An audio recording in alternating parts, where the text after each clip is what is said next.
Hello and welcome to a new series I'm going to be starting on YouTube here. So it's primarily going to focus on experiencing the game from a perspective of a veteran player. Um, I'm going to give advice and show how I would progress through the game. There's a lot of people that I'm helping out on in chat on a regular basis, or just clan members or friends in general that struggle with certain aspects of the game or get stuck and don't know how to progress. So this is exactly what I'm going to tackle in this series. Um, we're just gonna I'm gonna quickly go through the settings here. Then we're gonna select our Warframe and get straight into it. This video, like this first video, is going to focus on the initial progression, unlocking a few junctions. It's probably going to be on the lengthier part because I want to get a lot of things straight out of the way. And then the later videos are probably going to be more focused on specific content like certain runs or builds that are friendly towards beginners and things you should focus on, specific mods, or boss fights or grinds that are stand out above others. As the series progresses, we'll get into more advanced things and builds that you can take advantage of later in the game as we get augments and new frames, but that's of course to come in the future. So here I'm going to be selecting Mag. She has a very useful pull ability and a way to restore her shields. We will also be using her for clear with her 4. She just has a lot of great tools and builds that can be applied into the end game. Excalibur is probably the more popular starter and has a lot of tools in his own way, and so does Volt. Volt has a lot of great AoE clear for the mid to end game and then great crowd control that you can take advantage of later on.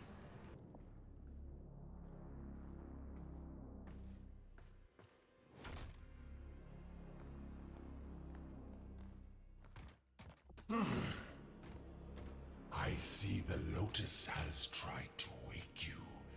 Pity she's too late. You're my prize now, Tenno.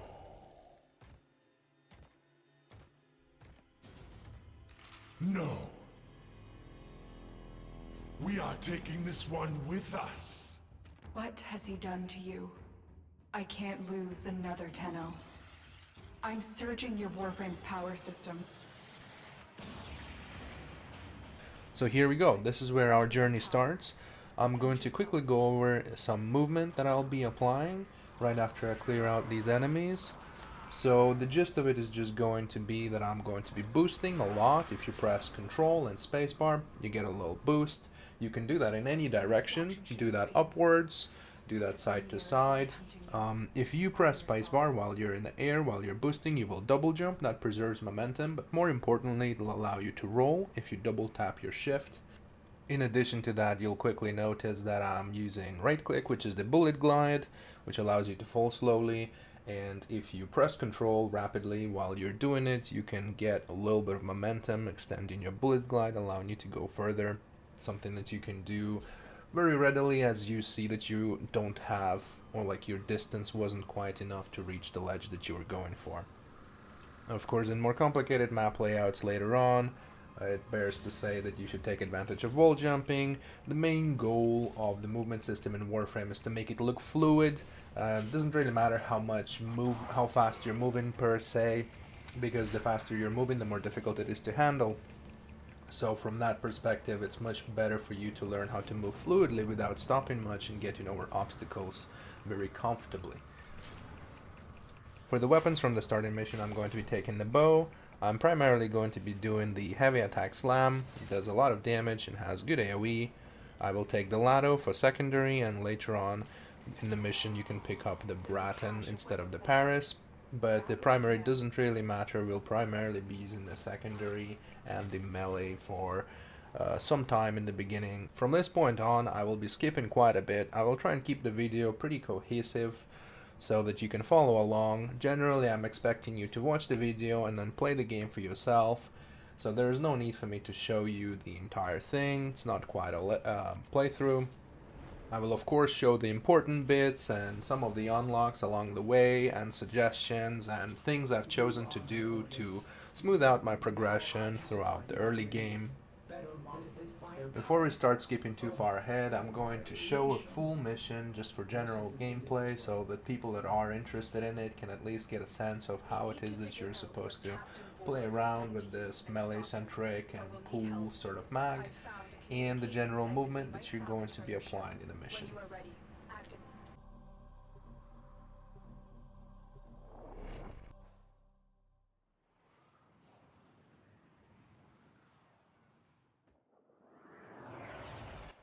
The systems on this Grenier galleon can be made compatible with your ship. Find and extract a navigation segment.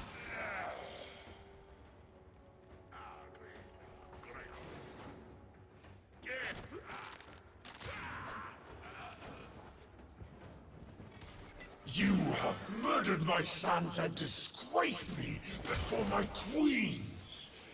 But soon, the Ascaris will complete its task and bring you to me.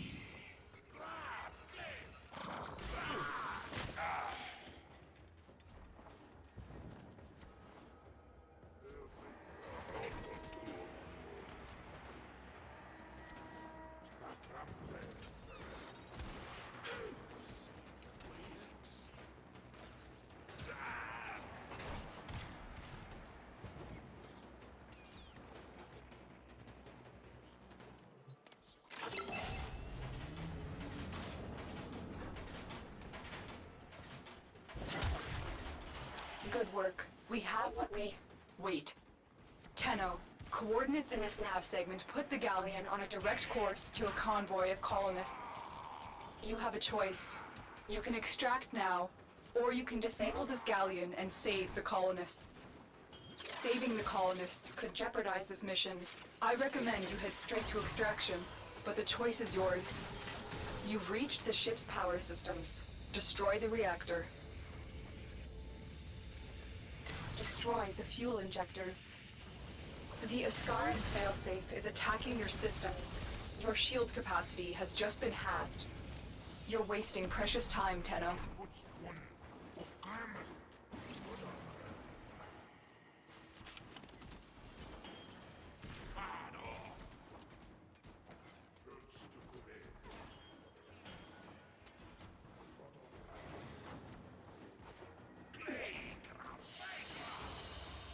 The colonist ship has escaped. I admire your noble intentions, Tenno, but you must survive for the future of the system. Ascaris is gone. You are free now. But your work has just begun. So at long last I've finished the tutorial section and we have access to Arsenal in the Foundry proper. I'm going to add stretch here to my Warframe and put on the base damage mods on my weapons, both melee and the sidearms and primary. And the focus for the Warframe is going to be initially to max out stretch, then it is going to be to max out intensify for the strength, because we're primarily going to be killing things with our abilities for a while, especially so for Mag and Excalibur. Volt will also use his for quite a bit, but might struggle with energy. Therefore, you're primarily just going to be using your melee weapon, but you do have the speed buff, which will allow you to attack much faster, so it's not much different in that regard in the very early stages. Also here I make a small mistake. I purchased Taxon. This is just an advice from old times that you do, but what I didn't realize is that one of the junctions early on gives you the Taxon blueprint for free, so you can save these credits and don't buy the Taxon blueprint. You will get it once you complete your first junction. As an additional note, just talking about the market, a lot of the early mastery can be gotten from the market itself. You can purchase the blueprints and all of the materials are easily acquirable through the missions you'll be doing to unlock all the junctions and the star chart in general as you progress and do story and the entire thing.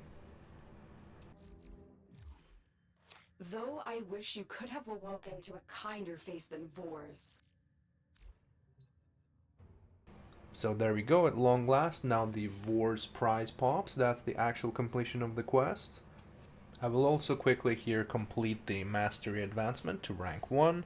Our main goal here in the early game is to reach rank 2, which you can't do on the first day. You can only do that tomorrow due to the cooldown. The mastery ranks provide additional bonuses to how much standing you can get. They also reward inventory space and loadout slots and can give Warframe slots. So very important to do that early on, but it should not be your primary focus. So you should have things constantly crafting as you get access to them, but don't stress it too hard. I'll go over all the important weapons, and of course I'll also be crafting pretty much everything I can just to quickly progress my mastery early on and at least get to mastery 4. At mastery 4 we unlock a weapon called the Bectis, which we will be using for a boss later on. And the only real weapon we get beyond that, outside of mastery, that we want to focus on will probably be the Spore Lacer, but that's a lot later, somewhere at Deimos. I do also want to stress that it's significantly easier to scale heavy attacks from melee weapons early on, because you'll be lacking all the different mods that you need to be able to slash quickly, which is why you see me do a lot of slam attacks and different kinds of things, because they have a lot of area, they do a lot of damage, and the only thing you really need to make them work is just a lot of base damage mods like flat heat or toxin damage, and of course the pressure point, which is the flat melee damage mod.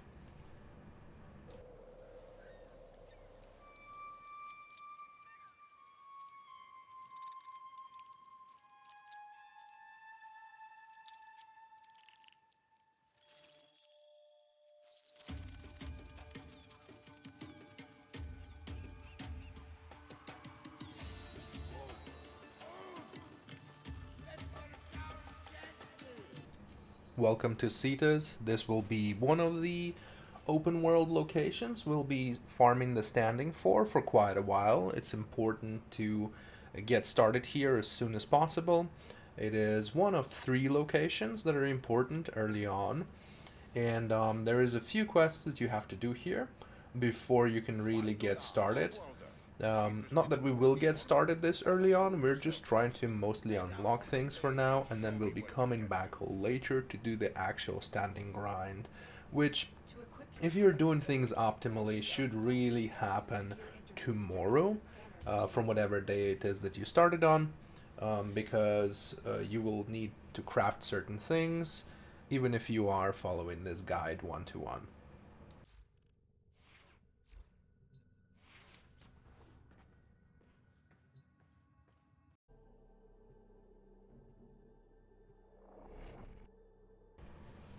So I needed some extra neurodes to craft attacks on, and I decided to run some mantle here. I'm going to use the codec scanner that you get from doing the Cetas quest, and just going to run around with it. I'm going to, every time I bullet glide, I'm going to obviously look around the map and see if I can find any neurodes laying around, just usually spawned. You can of course also open containers and try and get them to drop like that, but the chance for that is quite low, and since there is a lot of resource locations on the map in general, at least one of them is bound to be the new roads. And later we're going to do something similar for Morphix as well, when I'm going to craft my Arcane. I will let the rest of this mission play out as normal, just for general gameplay, so you can see how the run goes and what you're trying to do.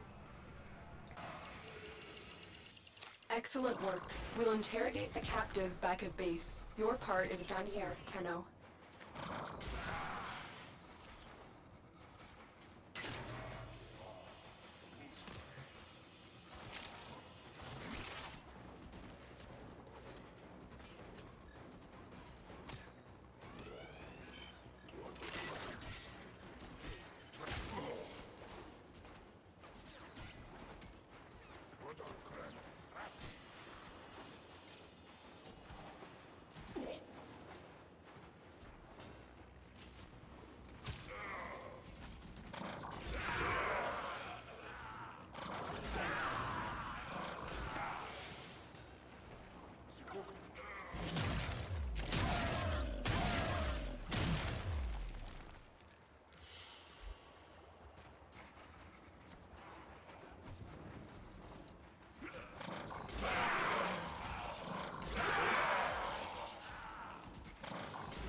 Stay focused. There's a heavy unit approaching.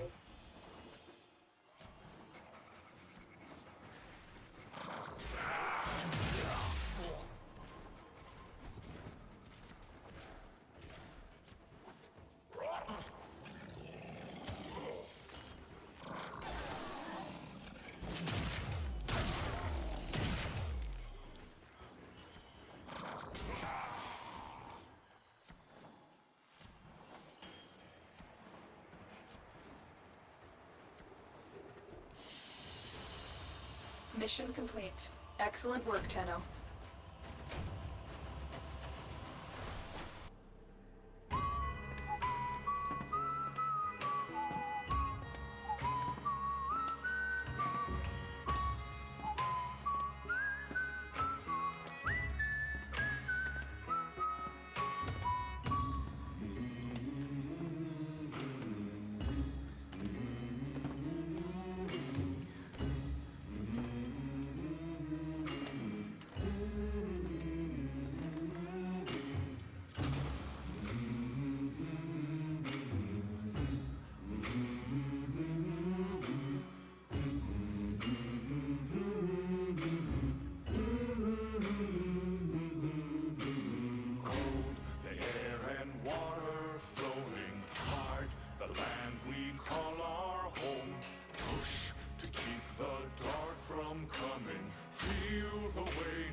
Okay, so welcome to Fortuna. This is the second location, or the second open world that we'll be farming the standing for.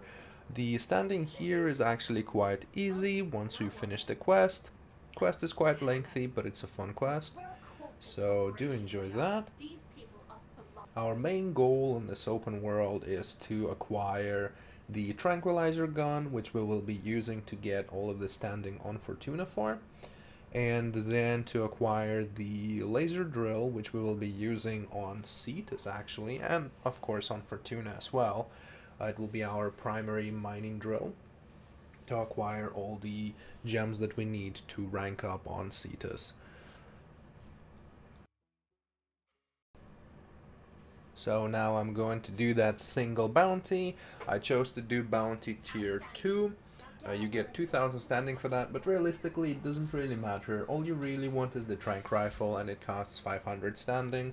So you can do the first one, just solo it yourself, or you can do the second one in public in case it's too difficult.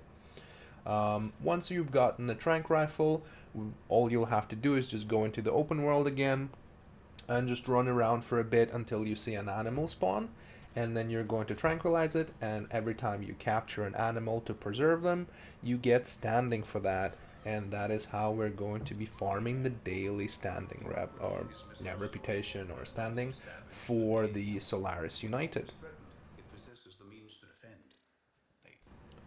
Here I'm just quickly liquidating some unnecessary mods, trying to scrounge a little bit of endo up. Generally speaking, try and leave at least one copy of the mod behind. Once we get onto more advanced mods later on, you'll definitely want multiple copies of them for various reasons.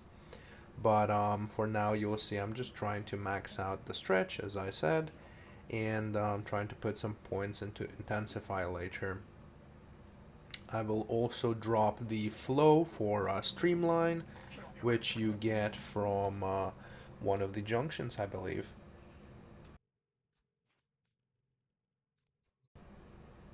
So here I'm just quickly showing the junction requirements and what they're going to give as rewards. So we are aiming for the Archwing quest, as I already said. Our goal is to join a clan and get the Archwing launcher so that we can fly around in Fortuna on our Archwing and tranquilize random animals. That way we're going to get the standing, and then on Cetus we're going to use the drill that we got from Fortuna to do some gem mining to get the standing for Cetus that way. But of course, in order to be able to do the junction for Archwing, we first have to do the Mercury junction, and for that we'll have to defeat the Jackal and do 10 waves of Tessera. So a quick note for the Jackal fight here: you have to attack his plating on his limbs to defeat him. I of course recommend to do this fight in public, so that you're doing it with people, not just by yourself, especially because your weapons are not going to do that much damage right now, and you can't really rely on your melee weapon for this fight since you can't really hit the weak points. Otherwise, just avoid his AoE and go through the fight as Lotus tells you to kill him with the Parazon.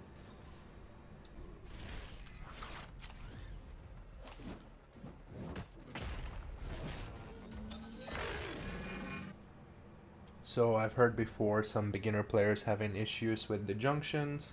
I'm going to quickly show junction clear here. For mag it's quite easy, you just press polarized shields, you remove their shields and then you can just slam away with your melee weapon. It's also quite easy on the other frames, as I already said. For Volt you have extra attack speed and you can just slam even faster, and for Excalibur you have you will have your 4 at this point, which will kill them very quickly. You're also able to stun them with your 2. So yeah, and notice that at this point I'm not really running any defensive mods or anything. You don't really need them this early on in the game. It's alright if you die here and there or even have to restart the mission. You're just learning and it's all good.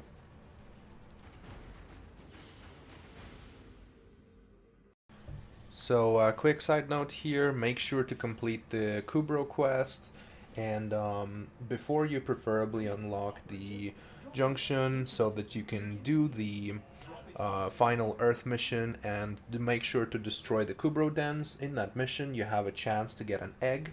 I believe it's pretty much guaranteed during the quest, and you will get a random, you will incubate a random Kubro breed and just hope for the best one. In this case I get a Raksa. They are decent. They give you shield regeneration, but there are plenty amazing breeds and you can check them out or wiki them and figure out what you like.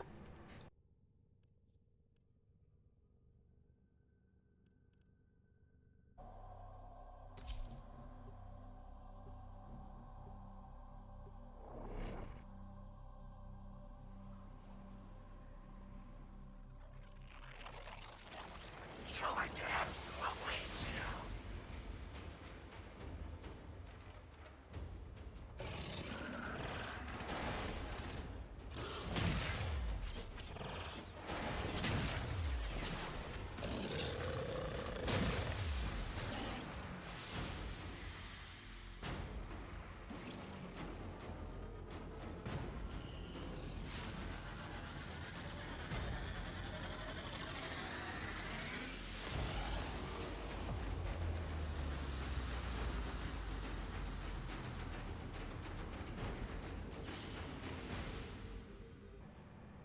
So here I'm just quickly showing off the current night wave. Generally speaking, since you're starting out, you'll get 150 credits.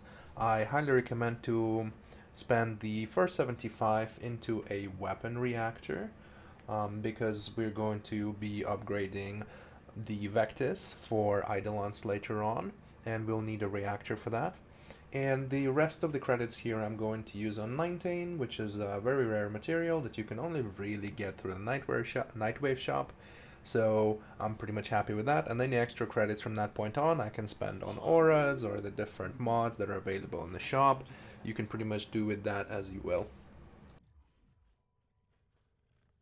So here I'm quickly showing what Morphics look like and what to look out for on the scanner. It's like a circular little object that you see glowing.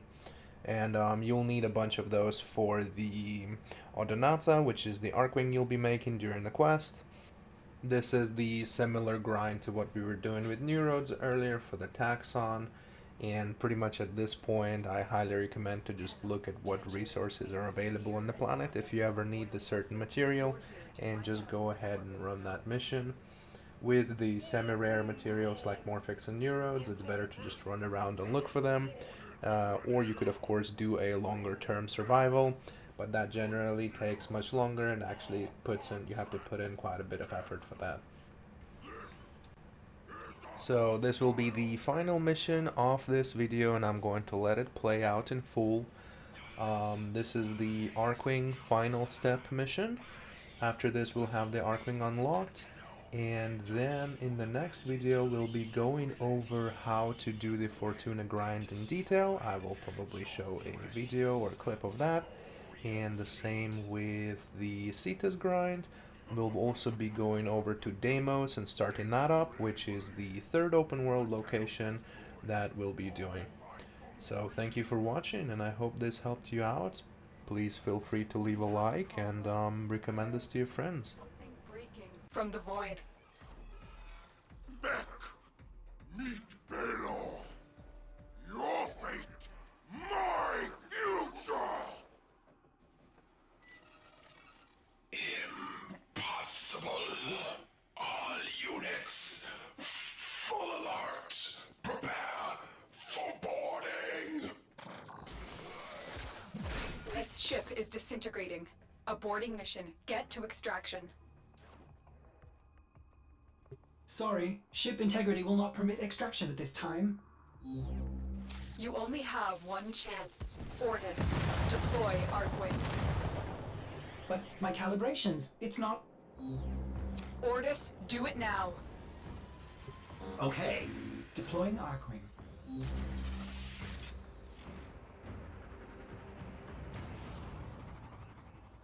Tenno, you need to get to the other side of this debris field where Ortis can safely extract you. Stay focused. There's a heavy unit approaching. That Zeppelin just engaged an energy net. You're stuck in here until it's destroyed. Energy net dissipating. Keep moving.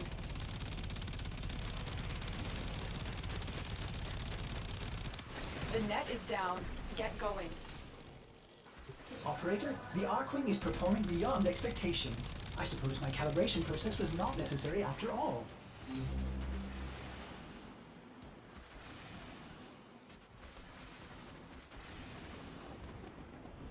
You're almost through the debris field. Just a little bit further.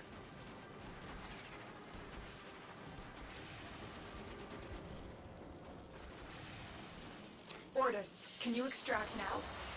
Tenno, stand by for pickup. Mission complete. Excellent work, Tenno.